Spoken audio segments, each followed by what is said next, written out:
Queridas amigas, queridos amigos, sejam mais uma vez bem-vindos à série Aspectos Morais na Revista Espírita. Série esta que tem como objetivo trazer comentários, reflexões e referências de artigos de cunho moral dos 12 volumes das revistas espíritas, publicadas por Allan Kardec entre os anos de 1858 e 1869. Hoje abordaremos um artigo muito interessante, que acredito que vocês também vão gostar e despertar a curiosidade em vários aspectos. O artigo é intitulado Suicídio dos Animais e está na Revista Espírita de fevereiro de 1867. E para comentar este artigo estão conosco os companheiros Henrique Miranda e Sônia Hoffmann. Oi, Soninha. Eu já estava esperando o Henrique em primeiro lugar. Olá, boa noite, não, boa tarde. Olá, também pode ser boa noite, boa tarde, bom dia, em qualquer momento do dia ou da noite, que nós possamos nos encontrar e que nós possamos conversar sobre este tema da Revista Espírita, e assim cada vez mais nós irmos nos incentivando a estudar a Revista Espírita, que traz importantes abordagens doutrinárias e esclarecimentos doutrinários e até esclarecimentos informativos acerca de todos os elementos da natureza e acerca de toda a criação de vida. Então, que possamos aqui hoje realizar um trabalho com tranquilidade, com serenidade. Hoje estou meio assim mal. E que tudo fique muito bem. Não é, Henrique?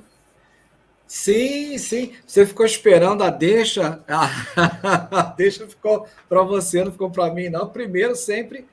Pois é, como ele disse primeiro o teu nome e disse depois o meu, eu pensei que o primeiro seria tu. Eu também fiquei meio confuso. Mas vocês têm que estar sempre atentos, sempre atentos. Não, mas Eduardo é um cavalheiro, primeiras damas e as damas do Sul. Exatamente.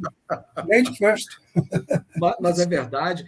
Olha, o tema hoje, eu digo a vocês, perdão, olá a todos que estão nos acompanhando, o tema é muito interessante e provavelmente nós vamos desdobrar, porque eu tenho certeza que todos vão ter muito interesse e vão acompanhar bastante este tema que diz respeito aos nossos animaizinhos, aos seres que estão nos acompanhando nessa jornada terrestre.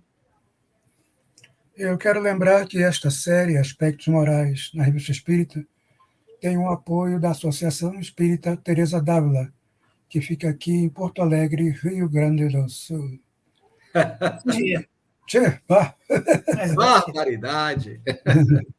Rapaz. Mas, Henrique, né, o artigo fala, né, e até já começa, falando de suicídio de cães. Né, são casos ou causos bem interessantes. Sim. Que Kardec ficou sabendo e resolveu publicar na Revista Espírita. Você poderia dizer o primeiro como é que foi que aconteceu? Eu acredito que os nossos amigos internautas devam saber de muitos casos, não chegando ao suicídio, mas parecidos com o que nós vamos narrar, porque se diz respeito a donos de cães que desencarnaram, e os cães ficaram tão deprimidos, mas tão deprimidos, que tiraram a própria vida. E eu acredito que vocês devem saber de muitos casos, e a gente vê em postagens de cachorrinhos que ficam nas portas dos hospitais, que ficam dormindo nas lápides dos seus donos, que acompanham os donos e ficam ali, e também aquele caso do cachorro, o Hiroshi, daquele caso em que tem o filme, onde o dono, todos os dias, levava o cachorro ali para a estação de trem, o cachorro se despedia dele, e aí, na volta, ele estava ali esperando, até que o do dono ele desencarna, e o cachorro continua esperando ali até o final da vida dele. Então, percebam que esse caso que o Kardec vai narrar, né, nós presenciamos, mas nesse caso, o cachorro ele se afoga. Gente, o cachorro se joga no rio e se afoga deliberadamente e tira a própria vida por não suportar a ausência do seu dono. É um caso muito interessante. E a gente percebe que os animais têm uma sensibilidade, não é isso, Eduardo, Sônia? Exatamente. E até interessante, assim, porque antes, quando o dono desencarna, ele fica bastante entristecido, mas é interessante também apontar que ele foi até a casa de um amigo do dono.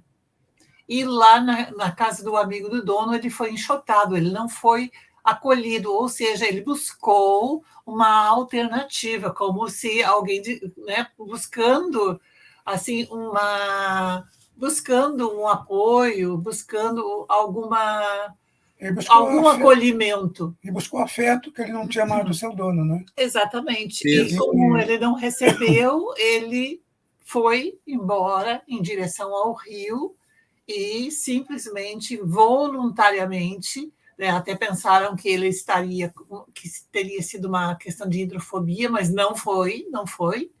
Ele não teve nenhuma relação com a hidrofobia. Ele se atira no rio e, minutos depois, ele emerge já morto, não é? Ou seja, ele vai e promove o suicídio canino.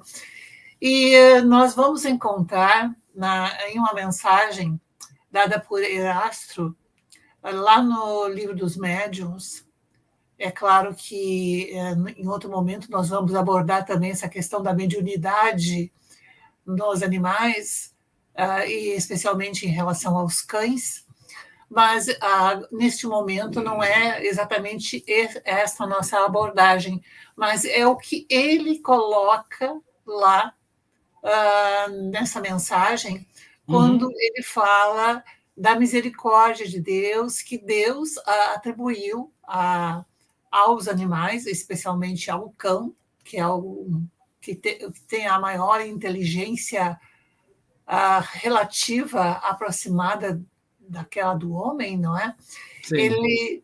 Ele dá aos cães uma espécie de sociabilidade para exercer e poder compartilhar a amizade e também poder compartilhar, sendo também um comensal junto com o homem. Então, ele pode entender o pensamento, o sentimento, ele pode decodificar isso tudo e estabelecer essa relação de sociabilidade. E isso tudo é dado pela misericórdia de Deus. Então, é muito interessante fazer um cruzamento dessa mensagem, a mensagem que se encontra lá na segunda parte do Livro dos Médiuns, no capítulo 22, não é? Referente à mediunidade nos animais, fazer um cruzamento com este artigo e também com outros artigos que se encontram na Revista Espírita que falam sobre animais. Então, nós vamos verificar, assim como o Henrique coloca, que existe, sim, nos animais, e agora, nesse momento, estamos falando especialmente do cão, não é? Essa afetividade, essa capacidade de entendimento, essa capacidade de perceber, de decodificar, sim, sentimentos, de decodificar a linguagem, a língua, não é? É claro, e de ser também educado pelo próprio homem. Ele não educa um outro animal, não é? Mas ele é educado pelo homem. Então, esse poder, possibilidade existe. E o cão, este cão especificamente, não é afastado do carinho, do afeto, da companhia do seu dono, ele deliberadamente ele não encontra mais uma razão de ser, de estar ali, uma vez que também, por aquelas pessoas que ele entendia que ele também poderia ter sido acolhido, ele não foi. Sim. Então, né, é fácil deduzir que ele pensou, bom, se nem o amigo, que era tão amigo do meu dono, quis me acolher, então o que mais resta para mim? Nada. Né? Isso revela um aspecto muito interessante, né? Além desses que a Sônia citou, de uma inteligência limitada, de possuir sentimentos e paixões como as do homem, mas também limitada, né, em seu nível de consciência, né, é revelado, sim, que os animais, principalmente os animais domésticos, né, os mais aproximados do homem e os mais inteligentes, como o cão, o elefante, o cavalo, eles possuem um livre-arbítrio, limitado, é claro. Uhum. No caso desse cão, como outros dois que também tem nesse artigo, né, da Revista Espírita, ele pôde escolher entre viver e morrer. Não é Mas isso aí? é o outro que me surpreende mais, Eduardo, porque a gente tem, por exemplo, tem alguns ratos que eles se suicidam, né? Tem alguns bichos que eles se jogam, né? Então tem assim alguns estudos de bichos suicidas. Agora, esse caso, né, do rei, aí eu vou pegar até a anotação aqui, gente, porque eu não lembro o nome do rei. Eu peguei aqui, então tá aqui, ó. É o rei Hircano, não, o rei Lisimachos, ele tinha um cão, né, o Hircanos, e depois um outro chamado Pirros. Os dois, né, o primeiro, né, ele se deixou morrer por não comer nem beber. Ele parou de comer e beber. E foi definhando. O outro, quando queimaram o corpo do rei, ele se jogou no fogo. Ele se joga Agora, também. o que me surpreende mais, Eduardo Sonha, e companheiros que estão aqui nos acompanhando, é o cachorro para de comer e beber. Que gente, é um instinto básico de sobrevivência. Porque Sim. você se atirar na água, você se atirar no fogo, num momento assim de desespero, de medo, né? O cachorro tem medo, ou de ir atrás do dono, como se jogasse uma bolinha. Né? Você joga uma bolinha, joga a bolinha no precipício, o cachorro vai lá e se joga. Joga na água, o cachorro se joga. Agora, ele parar de comer e beber. O que demonstra uma deliberação. Né? Exatamente. Ele é deliberado A morrer. a morrer. Não é? E isso é interessante. É uma sensibilidade, né? Exatamente.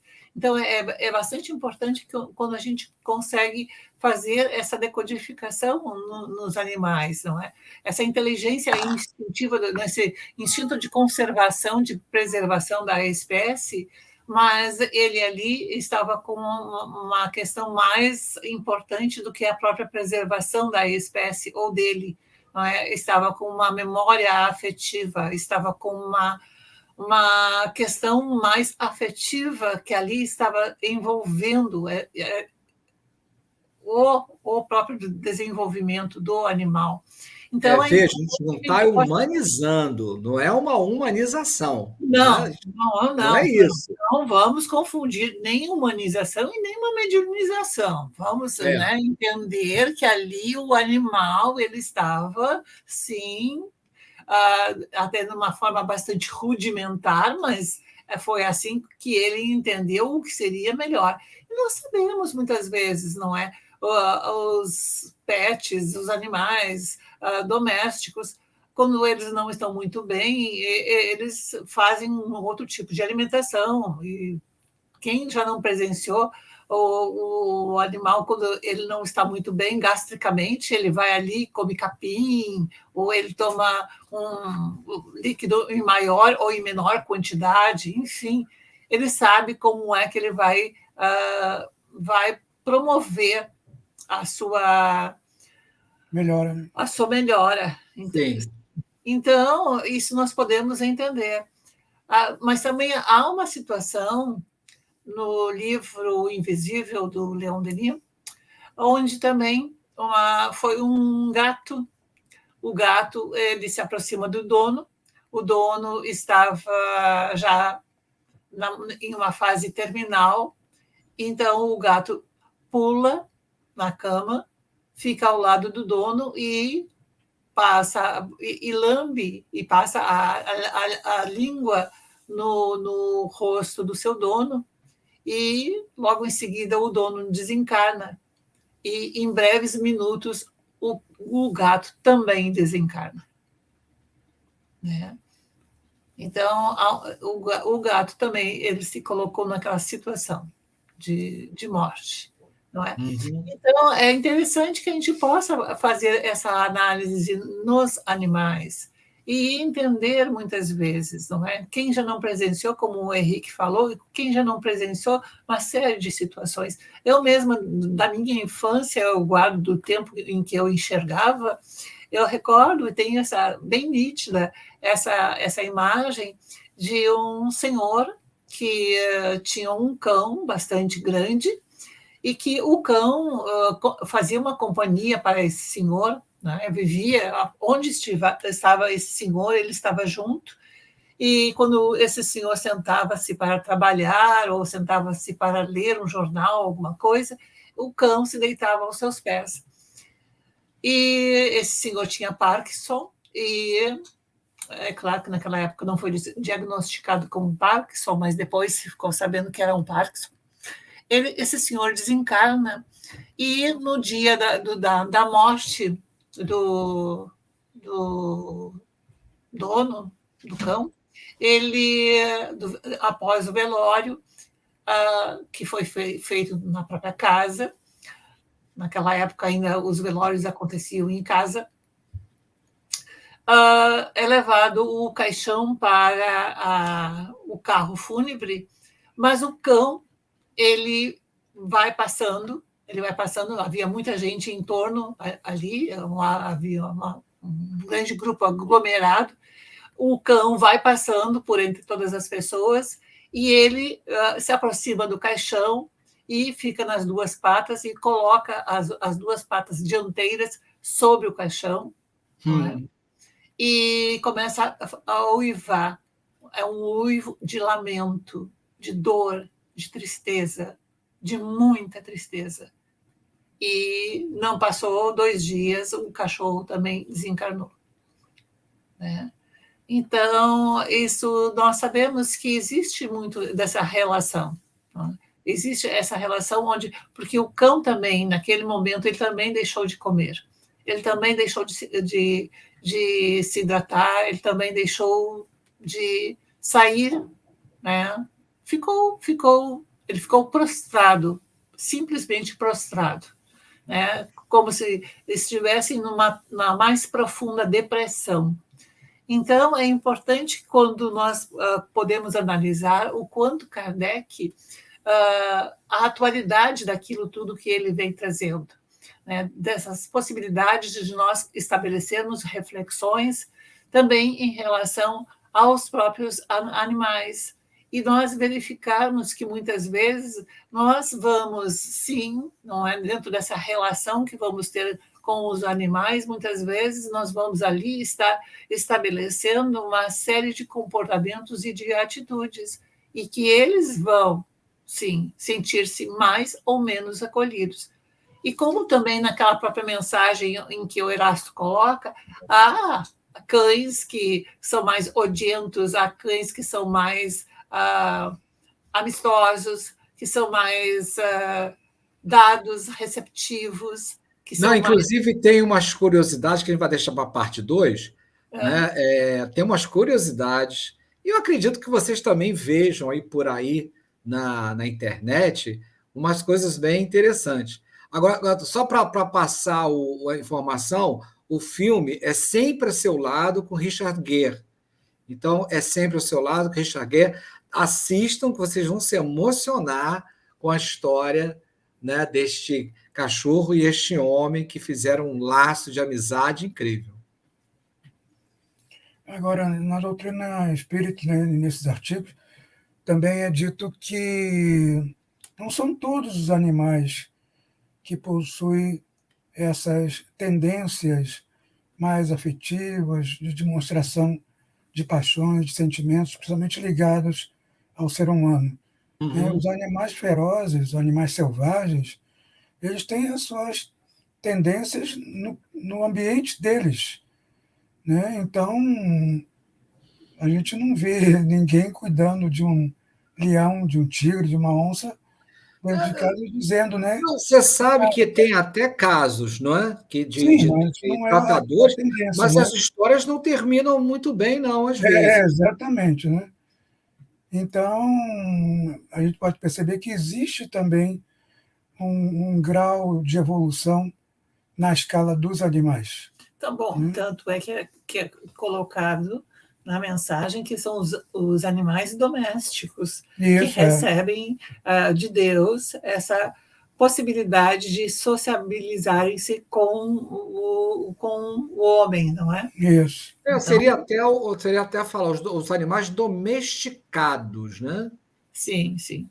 Né? Porque o lobo ele foi domesticado, né? O felino, aí eu não sei explicar, sinceramente, não sei que felino foi esse que foi domesticado.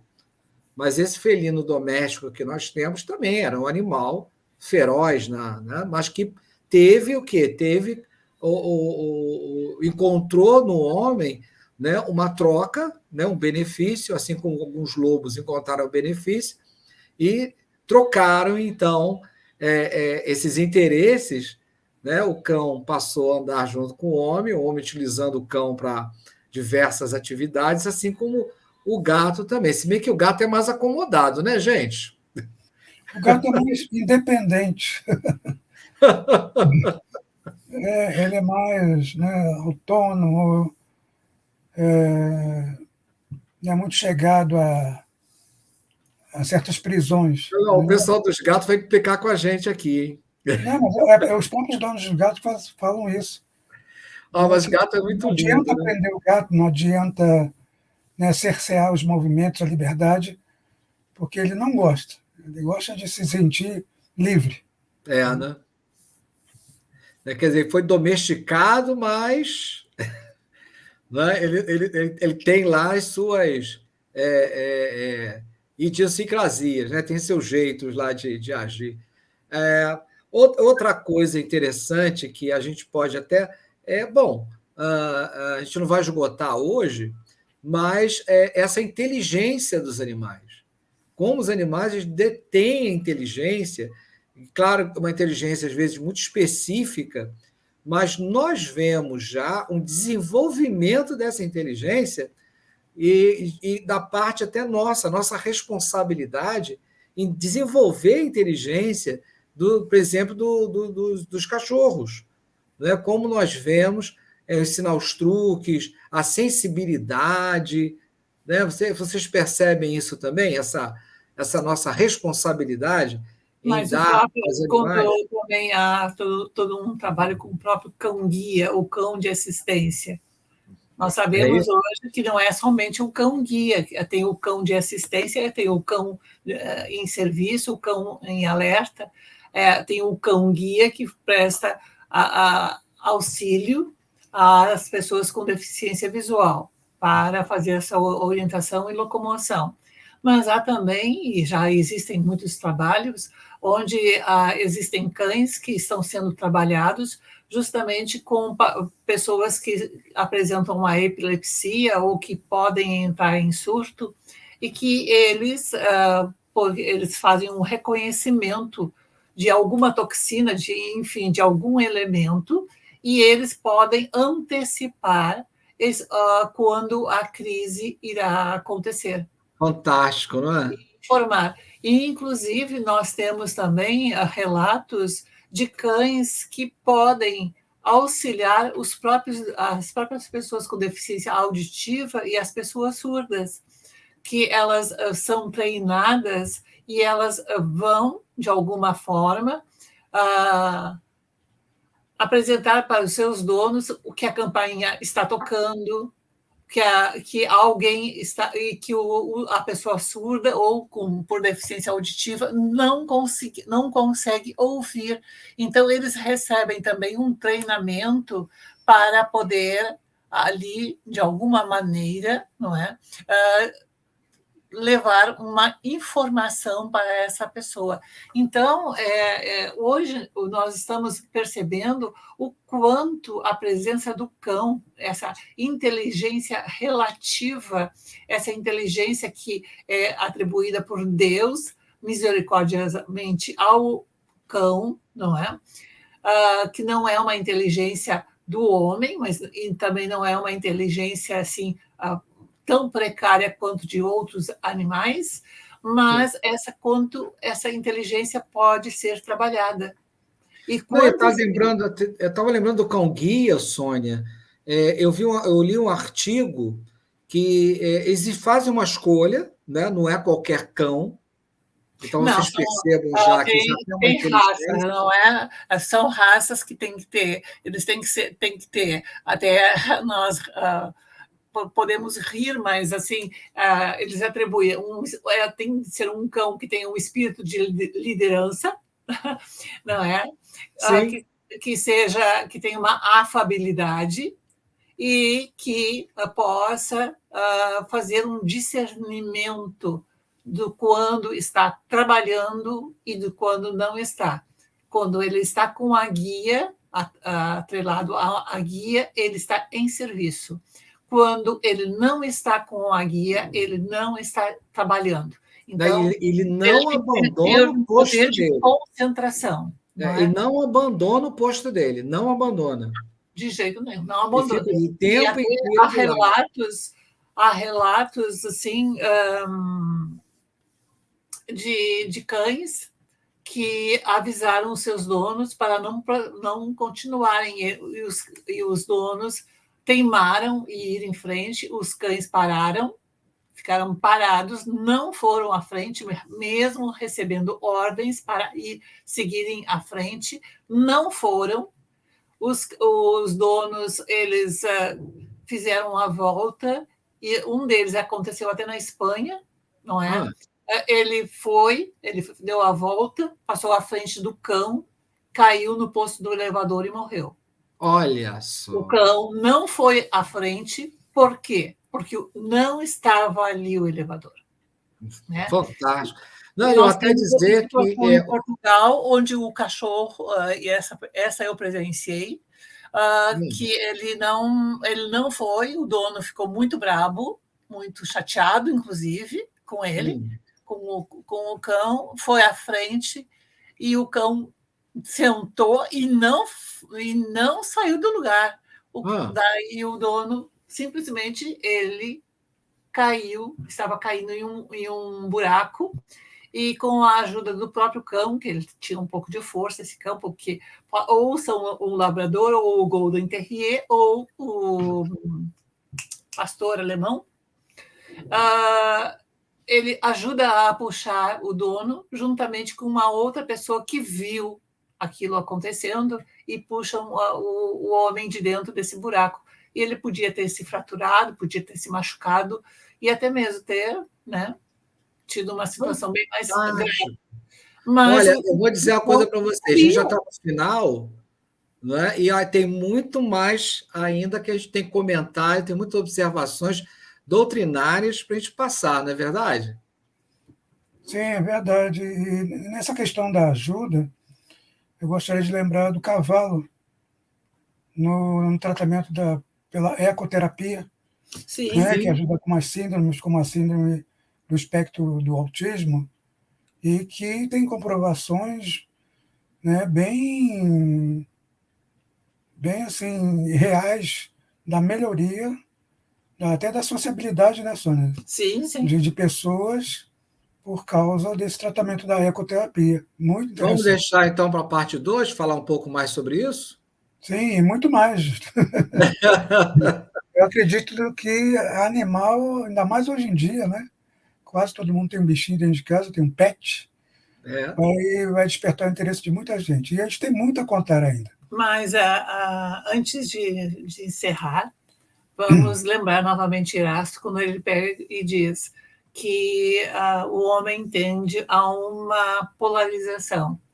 Ou ele julga que o animal não tem uma alma, ou ele tenta atribuir ao animal uma alma, ou tenta humanizar o animal. E nenhuma das duas coisas.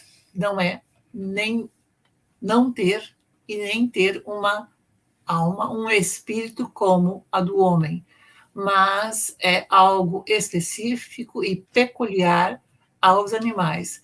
Então, essa tentativa que muitas vezes algumas pessoas têm de tentar transformar o seu pet quase que em um homem ou uma mulher, tentando dar hábitos, tentando atribuir a este pobre animal uma função de uma criança, muitas vezes é algo que extrapola, que é bastante que chegar a extrapolar, porque o animal ele não sente-se visualizado como um próprio animal, não é? Então, a identidade dele muitas vezes pode estar sendo modificada, e esse cuidado nós temos de ter também. Né?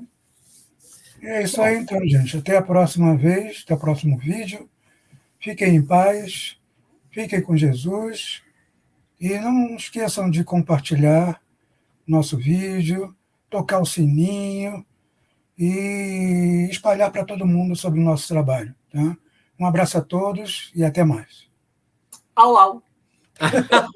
Miau, então. Tchau, gente. Tchau, gente.